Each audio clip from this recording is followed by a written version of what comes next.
Hi guys, स्वागत है आप सभी का स्टडी बाय पाठक सर चैनल में। मैं आज आपको एसएससी सीजीएल और सीएचएसएल के कुछ क्वेश्चंस जो आपके प्रीवियस एग्जाम में आए हैं उन्हें सॉर्ट आउट कराने जा रहा हूं, तो कृपया एक क्वेश्चन को ध्यान से देखें।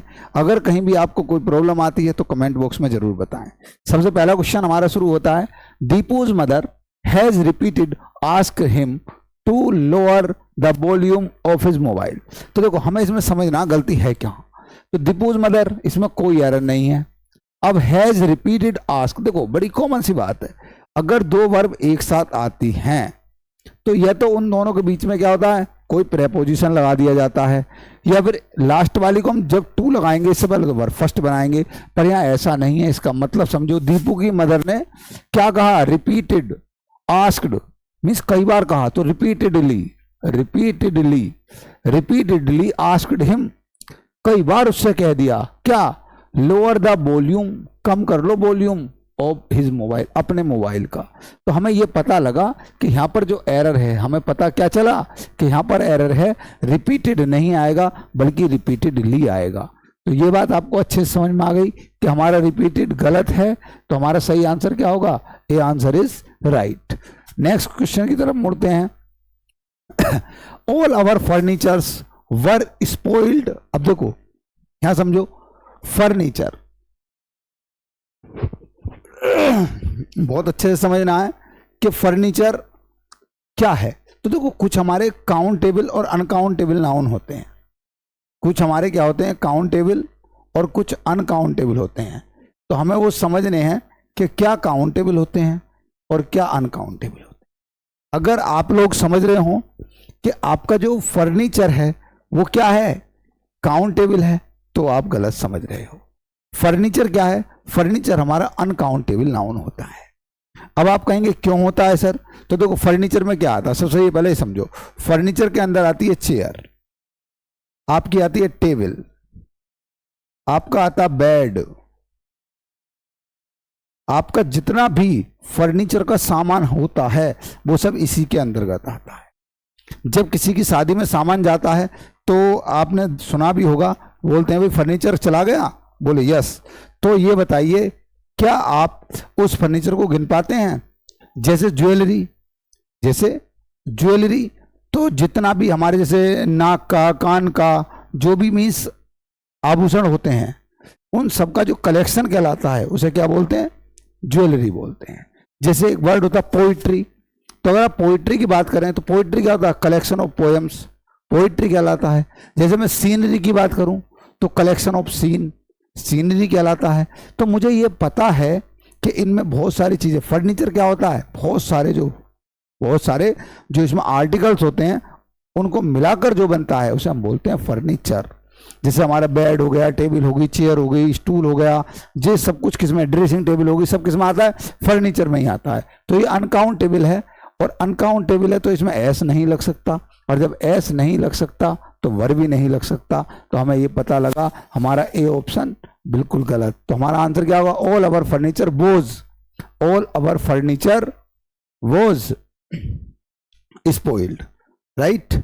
नेक्स्ट क्वेश्चन की तरफ मुड़ते हैं, देखते हैं थर्ड क्वेश्चन क्या है हमारा।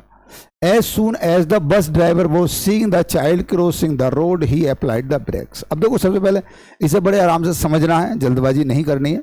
पहले आप मुझे बताइए, as soon as, इसके साथ एक वर्ड आता है did, no sooner did, सुना होगा आपने। अब समझो जरा से सेंटेंस को बहुत अच्छे से समझना है। The bus driver was seeing the child, एक काम तो ये हो गया, एक काम तो ये हो गया। दूसरा, चाइल्ड, पहला काम ये हुआ है, ये पूरा काम पहला है, और दूसरा काम क्या हुआ है, ये हुआ है। अब आप जरा समझो, जैसे ही बस ड्राइवर ने बच्चे को रोड क्रॉस करते देखा, एक काम तो ये हो गया, दूसरा काम क्या है, ही अप्लाइड द ब्रेक्स, उसने ब्रेक लगा दिए। अब आप मुझे ये बताओ, पहले कौन सा काम हुआ, पहले उसने ब्रेक लगाए या पहले उसने बच्चे को सड़क पार करते हुए देखा? तो आप मुझसे बोलेंगे सर पहले उसने बच्चे को सड़क पार करते हुए देखा। अब ये बताइए, दोनों, ये वाला टेंस कैसा है और ये वाला टेंस कैसा है? तो आपको पता लगा दोनों टेंस पास्ट हैं। जब दोनों टेंस पास्ट हैं तो जो काम पहले होता है वो किस में होता है, परफेक्ट में होता है, और जो काम बाद में होता है वो किस में होता है, वो इंडेफिनिट में होता है। ये बात आपको अच्छे से पता होना चाहिए। ये काम क्या होगा, फर्स्ट वर्क जो होगा वो परफेक्ट में होगा, सेकंड वर्क जो होगा वो आपका इंडेफिनिट में होगा। अब हमें ये पता लगा कि ये वाला काम पहले हुआ, तो हम क्या करेंगे, ये वर्ड हटाएंगे और यहां पर लगाएंगे हैड सीन। क्या करेंगे, हैड सीन। अब आपको समझ में आ गई, और हमारे इसमें कोई एरर नहीं है, यहां तक सही है। तो हमें एरर कहां मिली, the bus driver had seen the child crossing. तो ये हमारा ये पार्ट गलत है, इसे आप सही कर लेंगे। ये बात क्लियर होती है। चलो नेक्स्ट क्वेश्चन की तरफ चलते हैं। I would have died if he had not dress my bound that day. अब देखो दैट डे पास्ट की बात कर रहा है। अब आपको ये समझ में आना चाहिए, जो हमारी इफ वाली कंडीशन होती है, यदि इधर वाला पास्ट इंडेफिनिट होगा तो इधर वाला फ्यूचर इंडेफिनिट होगा, परंतु पास्ट सेंस में होगा।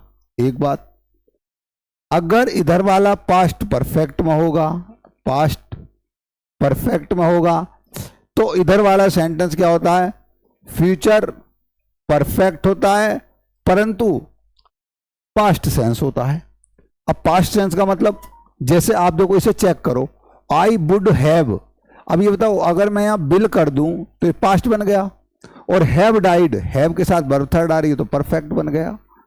पर मैंने क्या बोला, आप ध्यान दो, मैंने बोला फ्यूचर परफेक्ट तो हो, परंतु कैसे सेंस में, पास्ट सेंस में। अब बिल का पास्ट सेंस क्या होता है, वुड। तो ये हमें पता लगा कि परफेक्ट तो है, फ्यूचर परफेक्ट तो है, परंतु पास्ट सेंस में है। तो इसके साथ जब दूसरा सेंटेंस लगेगा वो कैसा लगेगा, पास्ट परफेक्ट लगेगा। परंतु यहां क्या लग रहा है, यहाँ पास्ट इंडेफिनिट, ये गलत हो गया। तो मैं क्या करूंगा, he had not dressed, he had not dressed. तो हमारा ये पहला आंसर ये होगा। तो हम यहां करेंगे ही हैड और इसे कर देंगे ड्रेस्ड। आपका आंसर करेक्ट हो जाएगा। नेक्स्ट क्वेश्चन की तरफ चलते हैं। At the workshop they were taught how to nail the pieces of wood together to create toys.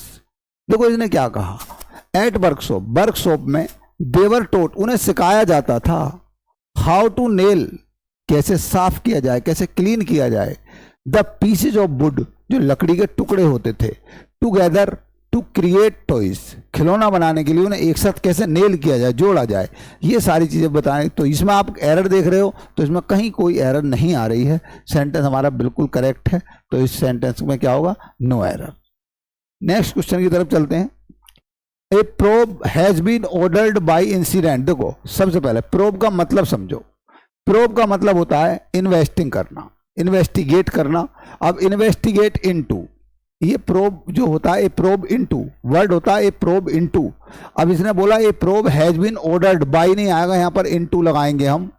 क्या लगाएंगे यहां पर, इनटू। यहां बाय नहीं लगेगा, बाय लगेगा तो सेंटेंस गलत हो जाएगा। ठीक है, तो हमारा एरर क्या है, इस वाले पार्ट में एरर है, अर्थात a probe has been ordered, a probe has been ordered by the incident. C option हमारा होगा इसमें, और यहां पर क्या हो जाएगा, इनटू आ जाएगा सेंटेंसेस, ये हमारा सही ऑप्शन हो जाएगा। नेक्स्ट चलते हैं। The sports day events will be conducted from 3:30 PM and नहीं आएगा, यहां 2 आएगा। फ्रॉम के बाद 2 आता है, याद रखना, फ्रॉम, और यहां आ जाएगा 2। ठीक है, तो हमें ये समझ में आ गया कि हमारा ये जो हमारा राइट आंसर होगा वो ये होने वाला है कि हमारे ये स्पोर्ट्स इवेंट जो होंगी कंडक्टेड की जाएंगी 3:30 बजे से 5:30 बजे तक। तो यहाँ पर कभी भी एंड मत लगाना, यहाँ 2 आता है। ठीक है, तो हमारा राइट आंसर क्या हो जाएगा, बी आंसर इज राइट। ये हटा देंगे और 2 लगा देंगे। चलो नेक्स्ट क्वेश्चन की तरफ मुड़ते हैं। The energy required for perform. देखो सबसे पहली चीज, अगर याद रखना, अगर कहीं 4 आ जाए तो 4 के साथ हमेशा वर्ब प्लस फर्स्ट आती है। ठीक, या नाउन आएगा या वर्ब। जैसे फॉर ए वॉक आपने सुना होगा, फॉर ए वॉक, ये तो नाउन लगाइए, या फिर जीरेंड लगाइए या फिर क्या लगाएंगे, जीरेंड। तो यहां पर क्या आएगा, फॉर परफॉर्मिंग, परफॉर्मिंग, हमारा सेंटेंस करेक्ट हो जाएगा तब। तो हमारा राइट आंसर क्या होगा? अब अगर हम देखें तो यस, फॉर परफॉर्म, ये वाला हमारा आंसर आ जाना चाहिए। नेक्स्ट क्वेश्चन की तरफ मुड़ते हैं। 9, मंकी स्विंग, देखो ये कभी नहीं होता है, स्वंग होता है, SWNG, ठीक है। तो हमें याद रखना है इसकी वर्ब ये बिल्कुल गलत है, सेकंड फॉर्म बनाई है, स्वंग होती है। तो हमारा एरर कहाँ है? ए पार्ट में एरर। चलो नेक्स्ट क्वेश्चन की तरफ मुड़ते हैं। Despite of being a close friend, देखो इसे समझना बहुत ध्यान से। अगर डेस्पाइट आ जाए equals to in spite of, despite equals to in spite of, या तो डेस्पाइट लिखो या इन स्पाइट ऑफ लिखो। तो या तो यहां पर लिखो आप, अगर ऑफ लगाना है देखो हमारा ये चौथा एरर है, या तो डेस्पाइट अगर आपको हटाना है तो यहां पर लिख देना इन स्पाइट, आपका सेंटेंस करेक्ट हो जाएगा। यदि आपको ओ हटाना है बस ओ हटा दो, डेस्पाइट रहने देना बस। तो हमारा दो तरकीब से सेंटेंस सही हो गया, तो ओ हटा दो तो आपका सेंटेंस सही हो गया, या डेस्पाइट हटा दो तो इन स्पाइट लगा दो। ये हमारी एरर है। चलो नेक्स्ट चलते हैं। The police arrested 2 young man but neither of them, were नहीं आएगा भाई, यहाँ वो जाएगा, दोनों में से कोई सा भी, क्योंकि 2 आदमी को पकड़ा है, दोनों में कोई सा भी रिस्पॉन्सिबल नहीं है, या रिस्पॉन्सिबल है, दोनों में से कोई सा भी नहीं है रिस्पॉन्सिबल फॉर द रोबरी, ये डकैती के लिए। तो दोनों में से कोई सा भी नहीं है या नहीं है, तो हमें ये पता, हम एक की बात कर रहे हैं, दोनों में से कोई सा भी एक जिम्मेदार नहीं है। तो हमें आंसर सही क्या मिला? यहाँ वो जाएगा नाइदर। अगर नाइदर इस प्रकार से आ रहा है, नाइदर ऑफ देम, और 2 की बात कर रहा है, तो आप समझ लीजिए वहाँ वो जाने वाला है, आप वर्ब मत लगा देना गलती से भी। तो हमारा राइट आंसर क्या होगा? Right answer is that. यहाँ पर क्या करेंगे हम? ये हटा देंगे और वो लगा देंगे। Next question, if you rent a house near your office it will save you time. देखो यदि आप एक रेंट पर मकान लेते हैं अपने ऑफिस के पास तो सेव करेगा तुम्हारे टाइम को, एज वेल एज, आल्सो कहाँ से आएगा? ऑल्सो बिल्कुल भी नहीं आएगा, बस ऑल्सो हटा देंगे, बाद बाकी सब सही है। तो हमारा सेंटेंस ये सही हो जाएगा, ऑल्सो हटा देंगे इसमें से, ऑल्सो का कोई भी लॉजिक नहीं है यहाँ पर। Next question, nothing with notwithstanding we were all busy that weekend we had to cancel the outing. तो देखो ये सेंटेंस सबसे पहले समझो, नोट विद स्टैंडिंग का मतलब क्या होता है? नोट विद स्टैंडिंग का मतलब होता है इन स्पाइट ऑफ समथिंग। इसका मतलब होता है इन स्पाइट ऑफ समथिंग, किसी चीज के अलावा। तो इसका तो कोई सेंस ही नहीं निकल रहा कि इन स्पाइट ऑफ समथिंग, किसी चीज, किसी और के अलावा बिजी होने का मीन नहीं, ये बिल्कुल गलत हो जाएगा, हमें ये सेंस नहीं लगाना। यहाँ पर सही आंसर क्या होगा? हम यहाँ लगाएंगे बिकॉज। क्या लगाएंगे? Because we were busy, we were all busy, क्योंकि हम सभी लोग व्यस्त थे दैट वीकेंड, उस सप्ताह के अंत पर। We had to cancel the outing, इसलिए हमें कैंसिल करना पड़ा आउटिंग, बाहर जाने का प्लान। तो हमारा सही आंसर क्या होगा? ये वाला, इसमें ये नहीं लगेगा, यहाँ बिकॉज लगा देंगे इसकी जगह, हमारा राइट आंसर हो जाएगा। नेक्स्ट क्वेश्चन देखते हैं। When I was at school I found my class teacher to be the best mentor as she always have नहीं आएगा भाई, जब सारा कुछ पास्ट में चल रहा है, ये पास्ट है और जी ये पास्ट है, तो ये प्रेजेंट में क्यों जाएगा? ये भी पास्ट में जाएगा। तो हमारा राइट आंसर क्या होगा? यहाँ पर हैव की जगह हैड आ जाएगा और हमारा सही आंसर ये हो जाएगा, बी। नेक्स्ट क्वेश्चन देखते हैं। The teacher and her student, देखो टीचर 1, हर स्टूडेंट 2, जब 2 हो गए तो वोज नहीं आएगा भाई, वर आएगा। हमारा सेंटेंस ये सही हो जाएगा, यहाँ वोज ना आके वर आएगा, राइट। नेक्स्ट चलते हैं and last question. My brother lost his job, मेरे भाई ने अपनी जॉब खो दी ड्यूरिंग द लॉकडाउन, अरे वाह, लॉकडाउन में। What he had got a new job now, भाई देखो नाउ और हैड इन दोनों का कोई रिलेशन नहीं है।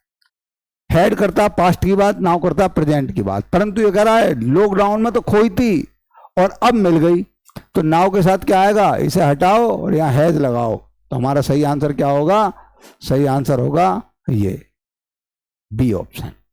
तो हमने आपको 16 क्वेश्चन कराए हैं। नेक्स्ट वीडियो को मैं कल आपको अपलोड करूंगा। आप बने रहें मेरे साथ।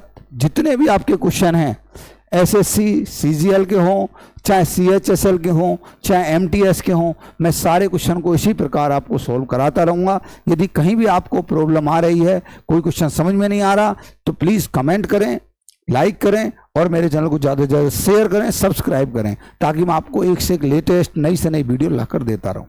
Thank you, have a nice day, bye bye.